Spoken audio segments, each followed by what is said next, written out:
Hey there, my name is Bernadette Smith. Welcome to 5 Things in 15 Minutes, my weekly show where I bring good vibes to DEI. That is good vibes to diversity, equity, and inclusion with a little dash of corporate social responsibility. What I've found is that there are lots of news stories about what's going wrong in the world and lots of negative data. But there are also a lot of things going right. That's what I like to focus on. I search for DEI stories that we can be inspired by and learn from. My hope is to inspire you to experiment with some of these inclusive actions and policies within your own organization to help you build a more inclusive world. In this week's episode, I am joined by Dr. Steve Yacovelli, the gay leadership dude. He is author of Pride Leadership and CEO of Top Dog Learning Group.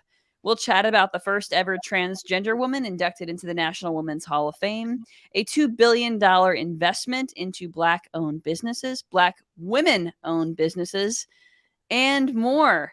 Let's get started. Steve, will you please introduce yourself and tell the world a little bit about who you are? Thank you, Bernadette. I'm so excited to be here. This is way overdue for us. So I am indeed Dr. Steve Yacovelli, pronouns he, him, and his, the owner and principal of Top Dog Learning Group, and I am indeed also known as the gay leadership dude. So you immediately know three things about me with that self-described title: that I am gay, that I self-identify as a dude, and I really like to talk about leadership, especially inclusive leadership for our client partners that we have around the globe. Awesome, Steve. Well, let's talk a little bit about your book and Pride Leadership. What are some of the things that you would like every out or gay let's just say back this up. Matthew, you can cut this little part right here. Steve, what is one thing that you would like every LGBTQ person to know about their leadership potential? Yeah. So in Pride Leadership, I strategies for the LGBTQ plu. I say plu instead of plus, just to be cool. Leader to be the king or queen of their jungle. It really started out as a quote unquote generic leadership book as I was going down this path and doing my research. And I've been in this field for like 30-ish years, and you see patterns of what works and what doesn't. And so that's kind of where I started putting things together. And then I started looking at our LGBTQ plus leaders, kind of doing some volunteer work, social justice work, like I know you and I do.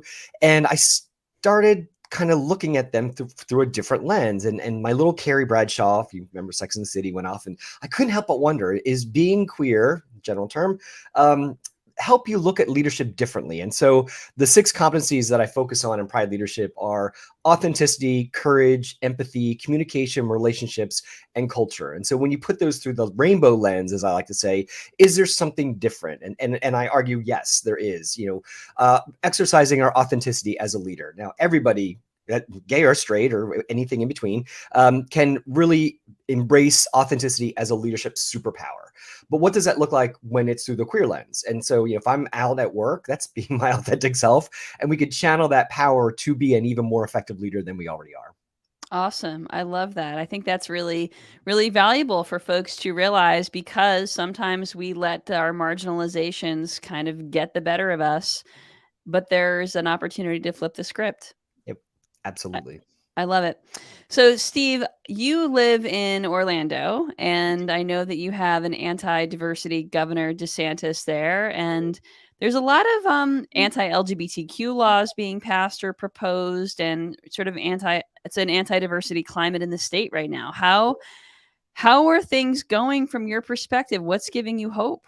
Yeah, I have to say, as you well know me, Bernadette, I'm a glass half full kind of guy. Sometimes it's hard to fill up that half full glass these days in Florida. But one of the things that does give me hope is, well, a couple things actually. One is the amount of noise that people are making with all these anti-queer legislation things happening. And then, I live in Orlando, which is this gorgeous, inclusive space. You saw that when the Pulse Massacre happened, how everyone could say, no, we got our backs of our queer brothers and sisters and siblings, our people of color, our Jewish, et cetera, et cetera. And so that philosophy permeates throughout our our community here. And you see a lot of people who are just awesome allies being like, this is ridiculous. And it's not just in Florida. And hearing, some my relatives who aren't the most inclusive of things going like, wow, that's not right. And them saying that and seeing that the complexities, which is awesome. Couple that with the hopefully louder but outspoken corporate partners we have who have been trying to defend our rights and are allowing us to exist kind of mentality, but you're seeing them more and more be like, no, we're not doing this, or going, and I will call out my former employer, the Walt Disney Company. I mean, there was some reasons, why the other Bob CEO kind of left because he wasn't doing it right. Bob Iger came back in. He's amazing.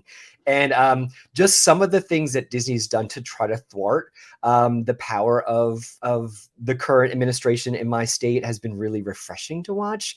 And so that gives me hope that, these exclusive, insert whatever expletive you would like here for LinkedIn audiences and such, would go on their merry way and really lose the steam, which they actually are losing the steam when you look at the polls and such. That's great to hear. I mean, not being in Florida myself or in any of the other states where there is these legislation is being proposed or passed, it's not really clear to me what the corporate response has been, except for what I see on a national level. And I haven't seen much except for companies who have signed on to the HRC statement for business equality, which is, I mean, that's a few years old now. So in Florida, you're actually seeing companies really speak out against this. And Yeah, not as much as I really would like, to be very frank, but you are starting to see the cracks in the dam with people like the Walt Disney Company and you other major players in Florida, in Central Florida especially, just make it like, nah, we're not doing that. Or some of them are just quietly saying, you know what, our queer employees, we got you, don't worry, and that kind of mentality. I think it goes a long way, but I think it can go further, especially that vocal. I keep saying, I wonder how many of the folks who are going to rainbow wash their logos in June, what they should be saying right now in April or whenever you're listening to this, to show their support for the queer community. I think that's a great point. So companies, employees of companies who are listening, Yes. Pride is not just in June. Thank you. 12 months. That's right. Show your support of LGBTQ employees and customers all year long. And if you need help, you can reach out to Steve or I. Yes, that's what we do. All right. So let's move on to this week's good vibes. So this week I wrote about checking the box, and I think that, in the DEI conversation we hear a lot of like, don't check the box, because having a DEI strategy that's just sort of focused on box checking workshops is not going to really get traction. But I have to say, as the type of organized person I am, I love checking boxes, and I love adding more and more boxes to check because it means I'm getting more traction and progress. And I think that philosophy is part of the work that we do here at Equality Institute. So I'm sort of looking for your perspective on, to check the box or not to check the box. Well, whenever we look at inclusive programming for the workplace, I approach it as a change management project. And, years ago, I worked for IBM and I was a change consultant. And what we're trying to do when we brought in a new business process or new technology tool, we're trying to change humans' behavior. Well, it's the same thing with a D&I initiative. And so I think tick boxes are one of many arrows in your quiver when it comes to making that behavior change and making that cultural shift within the workplace. And so, sure, hey, let's do unconscious bias training. Tick, tick, tick, tick. Awesome. But what else are we doing? What executive sponsorships are out there? How are we having that continuous communication strategy? What's our measurement strategy look like beyond the butts in seats kind of stuff? So boxes are cool, but if you're only doing boxes, then you're not going to change behavior and hearts and minds like you want to. Absolutely. And I think that we need to make sure those boxes are holistic, cross-functional, and they build on each other. And we want to celebrate every time we check a box and keep the momentum up. Okay, Steve, let's move on to this week's Good Vibes. The first story comes from the National Women's Hall of Fame, which just announced its new inductee class. And for the first time, there is a transgender woman whose name is Sandy Stone. She's an amazing artist and academic in the field of transgender studies. And one of the other new inductees this year is Kimberly Crenshaw, who coined the term intersectionality. So a great class this year for the National Women's Hall of Fame. And I love that they're expanding the diversity of their members or of their inductees. Yeah, I read that story as well, and I was like, and one, I was like, I need to know Sandy Stone's story more, and like that kind of like we should know her amongst of the other pillars of our queer community, and but yeah, it's things like that that some people might be like, oh, that's a small step, but you know what? If I'm a trans woman and seeing that, I'm like, oh, awesome, like that has to feel good just to be seen, and especially someone like that honored within such a big organization. So I think it's awesome. I think it is too. And representation does matter, visibility matters, and especially when there are so many anti LGBTQ things happening, we have to celebrate what's going right. Okay, the second story is regarding the March Madness finals. The women's NCAA basketball finals set record viewership numbers, and in part because it was broadcast more. It was on ESPN and ABC this year. But what I think was also really interesting was another story that came out of the championship, which was the double standard that was, let's just say, forced upon Angel Reese, who is the star of LSU, who made a hand gesture that Caitlin Clark, the star of Iowa State, did earlier in the finals. And Angel Reese was dragged by the media.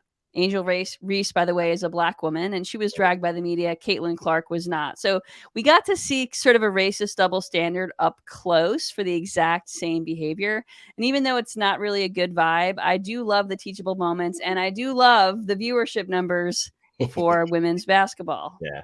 Yeah, and it kind of relates to the story with the Tennessee state legislature that also, the two Black gentlemen and then the one white woman all doing the exact same thing. And who gets kicked out? It's like, come on, friends, but let's turn that. And I think this is just going to blow up in their faces in a gorgeous way. Because as of now, I haven't heard the latest today, but how they're voting that one gentleman, they're like, no, you're going right back to your job. And I'm like, yes, there are cool people out there. And it's kind of the same thing with the story with the March Madness stuff. So we got to see some ugliness, but I think it taught a lot of people and shone a light on some of those. I didn't know the term that you put in the thing, the misogynoir. I thought I was like, and tie it to the intersectionality from Kimberly Crenshaw. I'm like, oh, that was kind of cool the way that came about. Absolutely. So for those listening, the term that I used in the newsletter is misogynoir, which we will type, or Corey will type in the chat. And that essentially is misogyny, which is anti-woman bias, but specifically against Black women. So I certainly did not coin that term, and we will figure out who did and make sure that gets in the show notes as well. That's great. Okay, the third story comes from Bowie State University in Maryland, which is a historically Black college and university that decided to help its students bypass the arduous internship process at tech companies by creating its own placement program. The program has mentorship programs. It has partnerships with Deloitte and NASA and the federal government. And it's really expanding the opportunities for these young computer science students who could be our future tech leaders. I love it. And this one really, really resonated with me because I have a lot of clients in big global manufacturers who want to do the right thing and really diversify their employee base, but they're challenged on how to do that. So programs like this, where they could just tap into that awesome pipeline, I'm like, yes, more of this, please, because I think that's where some of those changes happen. Companies want to do the right thing, but finding the right process in the way. I mean, you figure each company has to figure that out on their own. If they can just tap into an existing program like Bowie State's internship program, like how cool is that? I love it. It's a win-win for everyone, right? And I think it's just showing that sometimes we need to disrupt the way things have been done in the past. I love it. All right. So the fourth story is from Goldman Sachs, which is a company we do not see very often here on Five Things. But what I love is that they have invested another $2 billion in Black women owned businesses because, quote, economists at the Global Investment Bank have found the most efficient way to close the racial wealth gap is by investing in Black women. So the money's going towards everything from small business grants to incubator programs and a lot more to help those women thrive. I think it's great, and I liked that they did it based upon research and looked at how that ripple effect goes from that Black woman-owned business to the community, to who they hire, et cetera, et cetera, et cetera, and based it upon the data. Because as you and I both know, and I'm sure a lot of folks listening and watching know, that being inclusive is good for business. And so by doing strategies like that, thank you, Goldman Sachs, for showing that this is the smart way to be both inclusive and hit bottom lines where we should. Yeah, because they're going to be making money on those interest rates. Right. It's Exactly. not all pure. No, it's not touristic. No, Not pure but altruism. it's still going to be good for inclusivity in the long run. So That's right. I love the win-win.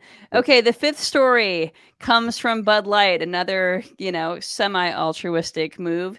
They have a new Yeah. partnership with transgender TikToker and influencer Dylan Mulvaney. Yeah. And Dylan is a trans woman who has been chronicling her transition on TikTok over the past year or two. And the ad with Bud Light really ticked off a lot of folks. I love it. I love it. And now Nike's also announced a partnership with Dylan and to feature her on with their sports bras and some of the other lines of clothing. I'm like, absolutely yes. And what it's kind of fun, and maybe I shouldn't have joy in this, but Schadenfreude, there's that, is watching these people lose their minds over these ads. And yes, Bud Light, and they've supported the queer community quite a bit, so we'll give them props where props are due. But the controversy and the drama, certain very irrelevant rock stars, and I'm using bunny ears for that one, shooting their gun, like, oh, come on, you are not relevant now. And oh, and here's an image from the 1990s with you performing with a drag queen, and and all these different things. It's like you're not as exclusive as you want to be, but you're just pandering to your base. And I think it's like lifting up a rock and seeing what crawls out. And I think it's very telling when ads are like this. But I applaud both Bud Light and Nike for saying, you know what, to heck with it. Yes, we're getting buzz, but we're also doing that representation matters. And how cool is that? I completely agree. I love it. I love it. All right, Steve, tell folks how they can find you if they want to keep in touch. Yeah, the easiest way is to go to our main website, our main doghouse, topdoglearning.biz, B-I-Z. You can find out all about the books, our training classes, the keynotes we do, and all sorts of ways that we can engage even on the free levels. So topdoglearning.biz. And all of that will be in the show notes. Folks, thank you so much for joining today. Thank you for listening. And if you don't already get the 5 Things newsletter, you can subscribe at 5thingsdei.com. Steve, thanks so much for being a fun guest. You are always a delight to chat with, and hope everyone has a great week. Thank you.